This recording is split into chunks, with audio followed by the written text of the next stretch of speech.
Okay, a few things. Heather looked absolutely pretty this entire episode, especially in that first scene. Girl, the hair with the hat, you looked great. Angie, please stop trying to be cool with Lisa Barlow. She clearly don't like you. Bronwyn, I will watch her. And Lisa, it's amazing because you'll take like 5 steps forward and then do something dumb to put you right back where you were at. It's like you can never leave the starting point.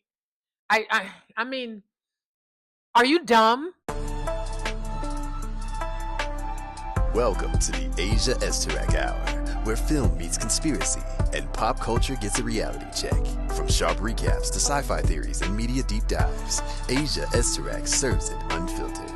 Let the binge begin.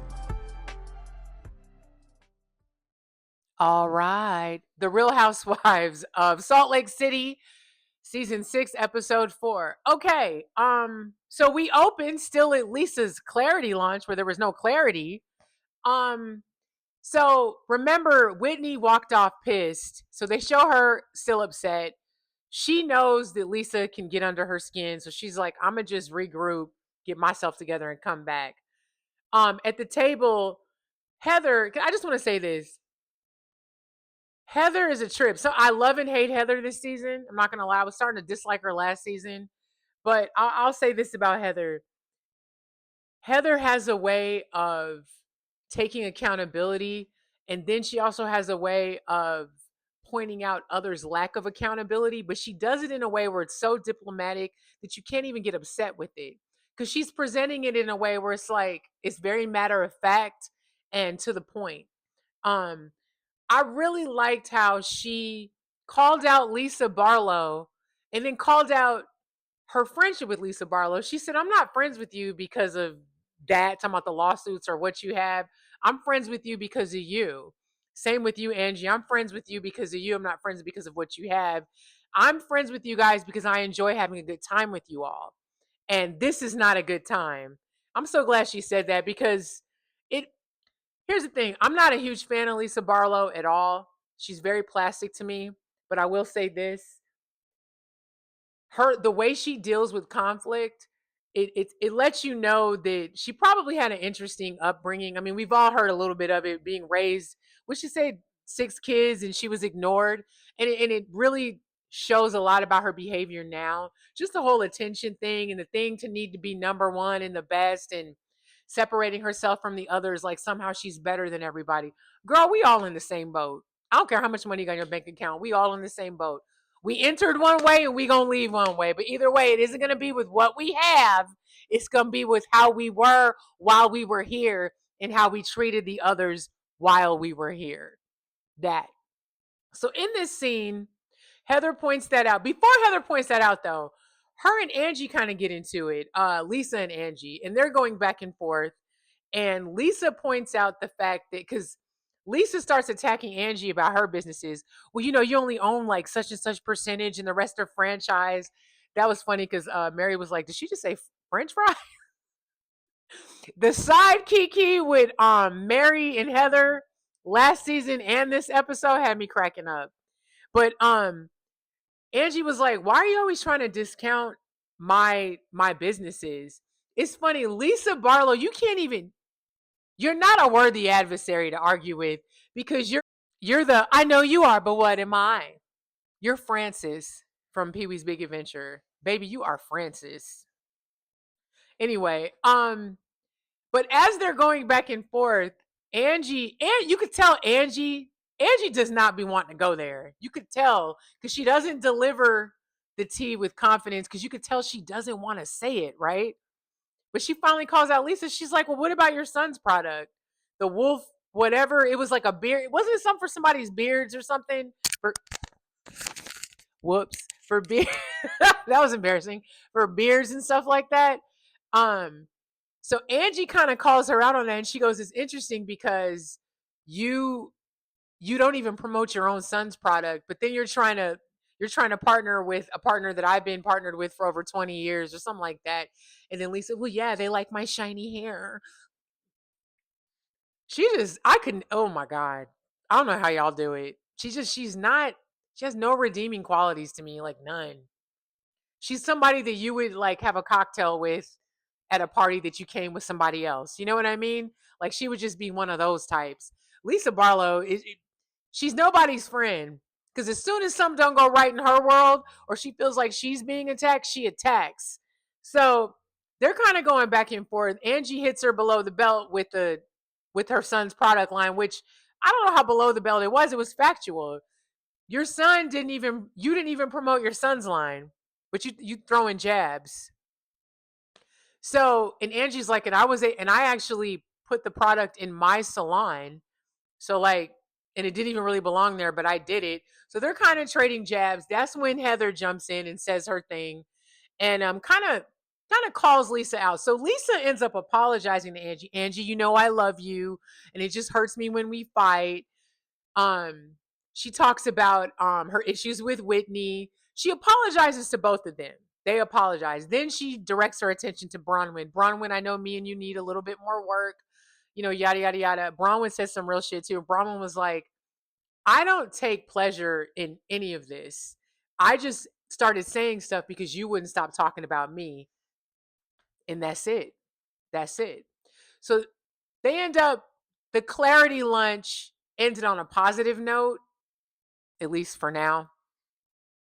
So after that, we have a brief scene with Meredith at her store, and then Heather and Mary. Heather and Mary are hilarious when they're together. They need more scenes together. It was just a brief scene, and then okay. So we get to Bronwyn pulling up to the Vita Tequila Lounge to meet up with Lisa.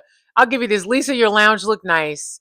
Bronwyn, I loved your outfit. Bronwyn, you cannot drive though. You drove over that curb, but okay, girl, you were in an SUV, probably a 4-wheel drive. Nice ride. I loved her outfit with the black patent leather boots with the bright green soles. Yes. Anyway, so she gets in there. She walks in and it's awkward. Hey, how are you? How are you? So they sit down, they start talking. Bronwyn actually tells her, this is great. When did you guys have this lounge? She's like, oh, I've had it for a few years. We have a lot of parties here during Sundance. So they kind of have a little small talk about that. So then they start getting into their beef, and basically they apologize to each other. But Bronwyn's whole thing was like, well, with you just kept saying things about me, and I didn't like some of the other stuff was said, and I don't think we should keep talking about Todd either. Lisa acknowledges that what she was saying may have came off the wrong way to her, and that wasn't her intention. I believed her. Here's the thing, Lisa, I believe you because when you're being genuine, you're being sweet. And I said genuine because to me, Asia, it comes off genuine. But when you start being really nasty, and I hate that because that is how you fight with people. And I just feel like you're too old to be doing that. At some point, we have to figure out how to move better. Listen, I'm not perfect. I talk a lot of shit. I'll get with your ass in the comments. I get it, right? But like, you have like real history with these ladies. And I just feel like good friends and decent people are hard to find. And it just seems like you have a good group around you, but you're being nasty towards them. The whole necklace thing with Bronwyn was super whack. The whole situation with her daughter talking to those other people, I really like that Bronwyn brought that up to her so she can understand why that bothered her so much. They kind of started to get into it again, but they let it go. Bronwyn said, "Let's just be cordial with each other, baby steps." So they kind of they subsided there. I can't remember if they hugged or not. They might have hugged. It ended on a good note, or so we thought, at least for now it did. So after that, we go to Angie and Heather at Angie's salon, right? Actually, you know what? I'm sorry, I'm skipping a scene. Mary at her church with her cousin. This was an interesting scene because Mary talked about the tumultuous relationship between her and her mother, you know, and she revealed that her mom passed away. Her mom died recently, like a few months ago, from when they filmed. So last year, that's a lot. And it seems like what I got from this scene is that you could tell Mary is conflicted by the relationship her and her mom had. Her mother came for her. I don't know the ins and outs, but the fact that her grandmother didn't leave anything to her immediate daughter but her granddaughter says a lot. There was probably a lot more to the relationship with Mary's mom and her mother, Mary's grandmother, because it's interesting how her mom kind of took it out on her. Um, it sounds like her mom was mad that she got left everything. But Mary, I don't know. Mary has such an interesting life. Can we get a book? Mary, can you write a book? I would be so curious to know because that's fascinating and that's a lot to take on too.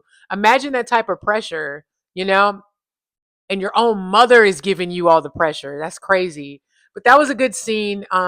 Again, I love Mary, and I love that we're getting to see more of her. This was a mother heavy episode, by the way. But anyway, so after that, we get to Angie and Heather at her salon, at Angie's salon. So Heather comes over there to get her hair done, and First of all, Angie's salon was fantastic, booming, banging, heads and seats, people getting big, right? So she's talking to Heather about Lisa Barlow. So remember in the first scene of this episode, they had kind of made up. Everything seemed cool. Oh, Angie, I love you. I hate fighting with you. Yada yada yada. Right. So Angie proceeds to tell Heather that Lisa sent her assistant over there, and they show the scene. The assistant comes over to pick up the Wolf Creek or Wolf Sheep, whatever, Wolf whatever, Lisa's son's product that she was showcasing in her salon. So Angie, of course, was like, huh? So she said she goes all the way. They showed her. She went all the way down to the cellar, put all the stuff in a box, and brought it up to the assistant. And to add insult to injury, the assistant tells Angie that Lisa Barlow Venmoed her the money for the products. Then she tells Heather that Lisa sent her this nasty text about the product. So they start going back and forth. Angie's whole thing is, I thought we had made up. So why is she coming for me? That's how you know. See, Lisa Barlow, you're fake. And it seems like you attack the people that you're mad at. And what's interesting is in this scene when they were going back and forth, because Angie jabbed her ass too, she tries to tell Angie, well, at least I don't use other people's credit cards to go on vacation. Isn't that what you did? Aren't you being sued allegedly by the dude you had an affair with allegedly? I'm sorry, didn't you borrow over $400,000 from this man? And according to the court documents, y'all been messing with each other since 2019. And so Angie's like, she's throwing at me what she's being accused of. Lisa Barlow, you're trash. I'm sorry, you're trash. And the people that go up for you, what's wrong with y'all? Like, you're okay, you would be okay with that type of behavior? She sat in her face, smiled, apologized, I love you, blah blah blah. Then you went home and got mad because you knew she was right about your son's product, who you did no marketing for at all, except on that episode. And if I'm not mistaken, I could have sworn that her son was no longer on that mission. I remember reading something about that last year. Maybe I dreamt it up. I don't know. I'll have to check. But I could have sworn reading that Jack was no longer on the mission, that he left early. I swear to God, I remember that. Unless I imagined it. I don't know. But it's just funny how Lisa Barlow, you do shady shit and then you get called out on it. And then you feel some type of way. And then it's like you want to punish the person for calling you out. So you're mad at Angie, so you go and do that. And Angie's whole thing, I think what pissed Angie off was the fact that she Venmoed her the money for it. Like, because Angie's like, I don't even need the money for that. It was just like the principle, but why did she do that? And she's like, I don't understand. We were fine, and now she's ignited this like situation again. Lisa Barlow, you're not that girl. And the people that keep saying that, she's only that girl for this season because she's in the hot seat. And guess what? This is reality television. Everybody gets a turn in the hot seat. So at one point, you're going to be that girl. And someone wrote in the comments last week, I cannot remember the woman's name, but you were spot on. She said, unpopular opinion, but do you think this is like small town syndrome? Because I said, I don't understand why the girls are scared of her. I don't think the women are scared of Lisa Barlow. I just think they're afraid to like go back and forth with her. But why? Everything about her is a walking read. I wish that bitch would say some shit about me. My thing is, you brag about your money and your wealth, and we find out you don't pay your bills. You allegedly have been having an affair with this man. You've been borrowing money from since 2019, so much so that you actually put in your lawsuit not to mention it to John. I'm sorry, homeboy that you took the money, borrowed the money from, said that you said that. He put it in the lawsuit. Girl, it's messy. You the last person to be talking about anybody's products or anything. Anyway, I don't know. Lisa Barlow, you're plastic and you're annoying. Good night. Good night. So the next scene that we have is this scene with Bronwyn and her mom. This was an interesting scene. Bronwyn's mom irritated me in this scene. So basically, they're talking about Bronwyn when she got pregnant with her daughter, Gwen. And we actually see Gwen and her boyfriend in this scene. Gwen looks just like Bronwyn. My goodness. They say she looks just like her dad. I'm curious what her dad looks like because she looks just like her mom. Beautiful girl. So her and her boyfriend leave. And her mother, whose nickname is Muzzy, she is now living with Bronwyn and Todd, in addition to Gwen and her boyfriend. So basically, her mother is commenting on the fact, commenting about her parenting. So they start having a conversation about parenting, and her mother makes this comment like, you know, I would have never, because when Meredith's like, or Meredith child, Bronwyn is like, I parent Gwen this way because I don't want there to be any secrets. I want everything to be out in the open. I want to know what you're doing. So her mom makes some jab about that parenting style, and then why do I keep calling her Meredith? Bronwyn um has to remind her mom like, I was Gwen's age and I got pregnant, and you were parenting me the same way. And she's right. She goes, you had instilled in me not to do those things, but I was still doing them. So then her mother's like, well, I didn't expect you to do any of that because you should have known what was expected of you or some shit like that. Girl, lady, you and them eyebrows need to calm down. Calm down. Bronwyn is she's very mature about how she deals with difficult individuals. Her mom was very nasty to her, to me. I didn't like any of that. And what's crazy is mama or not, you over here being nasty to her in her house that you live in.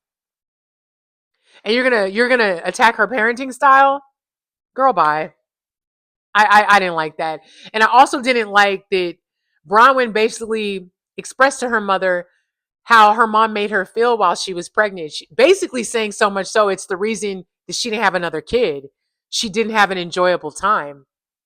And it just seemed like her mom didn't care about that. She didn't care about her daughter's feelings. She mentions her father's, I guess her dad was a part of the church. Okay, Muzzy. Okay. So after that, we go to Whitney. Whitney and Brittany meet up. This was like the mother heavy scene or episode. This was an interesting scene. So they meet up at this plant store. They start talking. Brittany apologizes to Whitney for talking to her about her businesses. She said she saw what she did when they were at the Clarity lunch, and she saw what was happening between Angie and Lisa, and she realized she'd basically done the same thing to Whitney.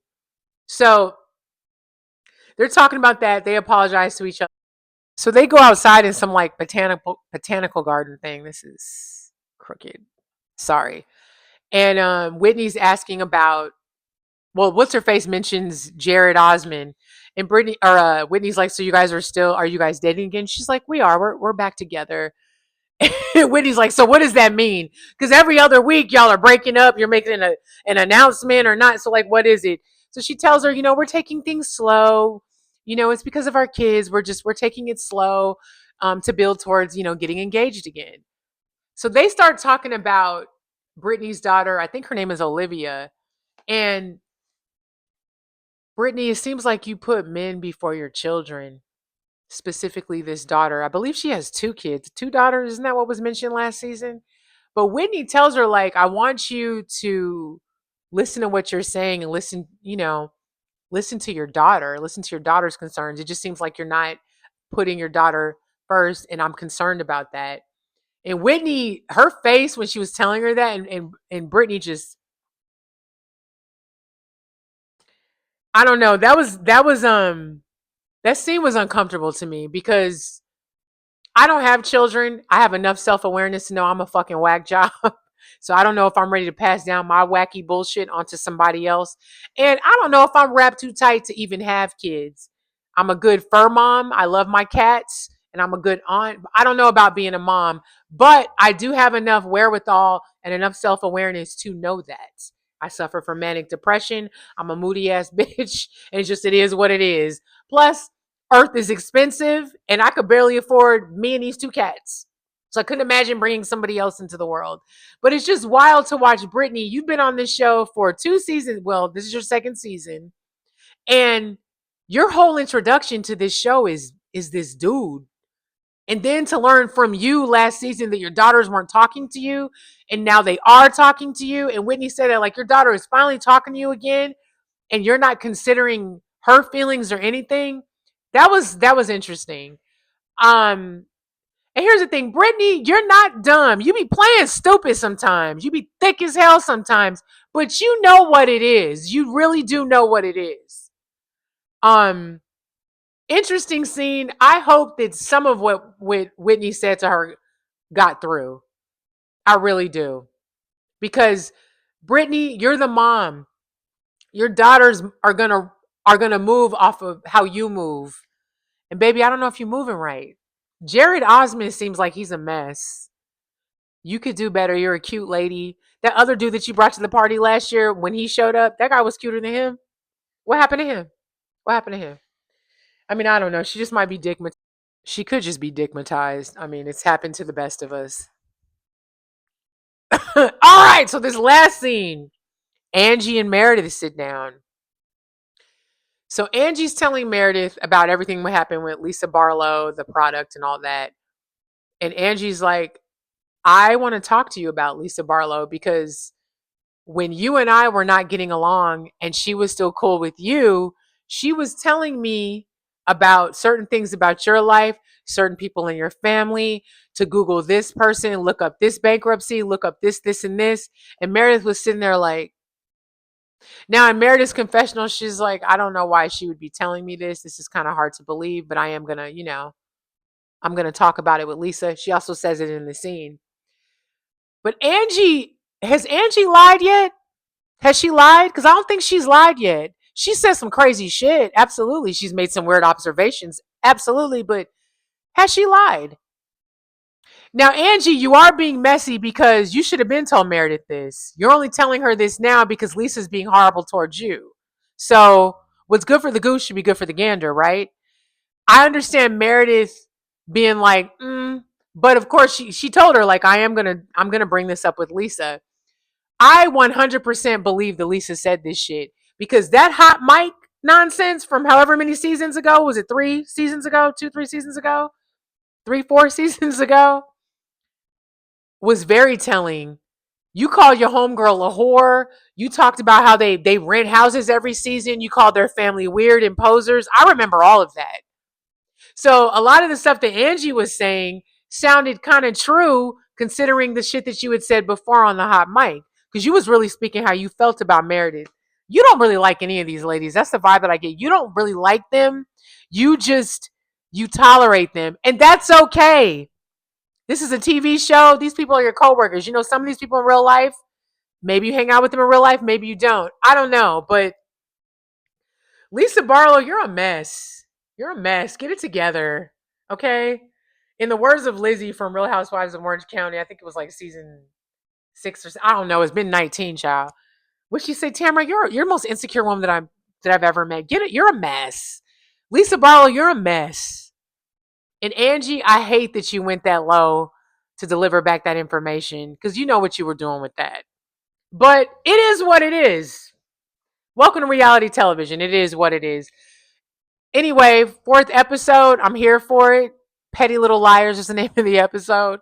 Anyway, what are we on? Wednesday? Happy hump day, y'all. Be nice to each other. Stay hydrated. And I'm going to go return these videotapes. Yeah.